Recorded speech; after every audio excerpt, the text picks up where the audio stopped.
شیخ الہند مولانا محمود الحسن رحمہ اللہ تعالی اس بر صغیر کے بہت جلیل قدر عالم تھے، بہت بڑے عالم تھے، دارالعلوم دیوبند کے معتمم بھی رہے۔ انہیں انگریز نے گرفتار کر لیا تھا،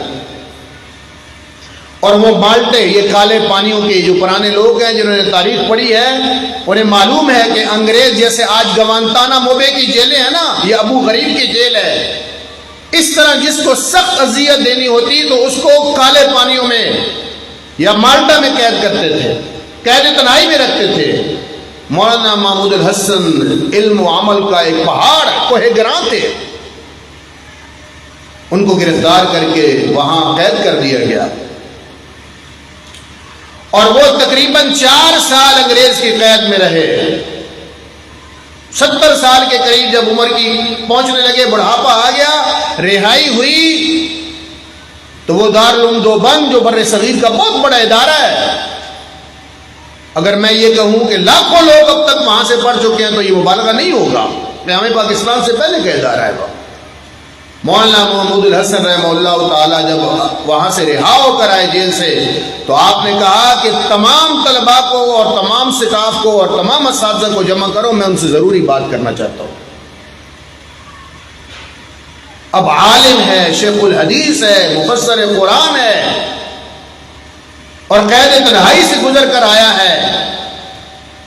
جب اس کی طرف سے یہ پیغام پہنچایا گیا کہ سب علماء اور سب طلباء جمع ہو جائے اور شیخ الہند صاحب آج بات کریں گے، اور بہت اہم بات ہے، حال کھچا کچ بھرا ہوا ہے، لوگ ہمت انگوش ہیں۔ مولانا محمود الحسن رحمہ اللہ تعالیٰ تشریف لائے اور آپ نے مختصر بات کی، لیکن میں کہتا ہوں سمندر کو کوزے کے اندر بند کر کے رکھ دیا۔ عالم کی بات تو کمال کی بات ہوتی ہے۔ انہوں نے فرمایا، لوگوں، میں نے قید تنہائی کے دن اور رات، صبح اور شام، ہر لمحے غور و فکر کیا۔ کئی 100 سال تک بر صغیر کی ہماری حکمرانی آخر غلامی میں کیسے بدل گئی؟ کئی 100 میل دور سے انگریز آیا اور ہم پر حاکم بن گیا۔ آخر یہ بلندی سے پستی کا سفر، کا زوال کا سفر کیسے ہم نے طے کر لیا، کیسے شروع کیا؟ میں سوچتا رہا، اور میں نے 4 سالوں میں اس سوال کا جواب سوچ کر مجھے جو جواب ملا ہے وہ آپ تک پہنچانا چاہتا ہوں۔ اور وہ جواب صرف دارالعلوم دیوبند کے طلباء اور اساتذہ کے لیے نہیں تھا، وہ جواب جھنگی کی اس مارکی میں بیٹھے ہوئے ہر مرد اور عورت کے لیے تھا، اور صحیح جواب تھا۔ فرمایا کہ میں اس نتیجے پر پہنچا ہوں کہ اس امت کی پستی اور زوال کے 2 اسباب ہیں۔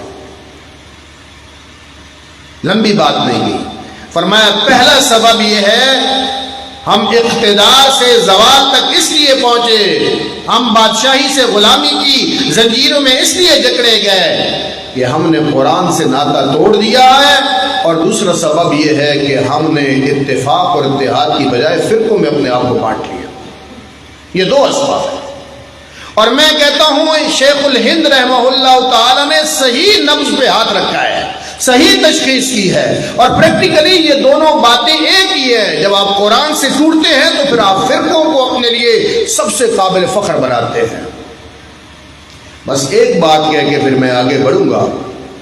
ہماری مساجد، ہمارے مدارس جو بظاہر اسلام کے قلعہ کہلاتے ہیں، جن کی ذمہ داری ہے کہ امت کی رہنمائی کریں، لیکن مجھے تکلیف ہے، میں اس فیلڈ سے ہوں، میں اس شعبے سے ہوں، لیکن ہماری مساجد، ہمارے مدارس، ہماری مساجد، ان کے ممبر و محراب اتفاق کی بجائے انتشار کی دعوت پھیلاتے ہیں۔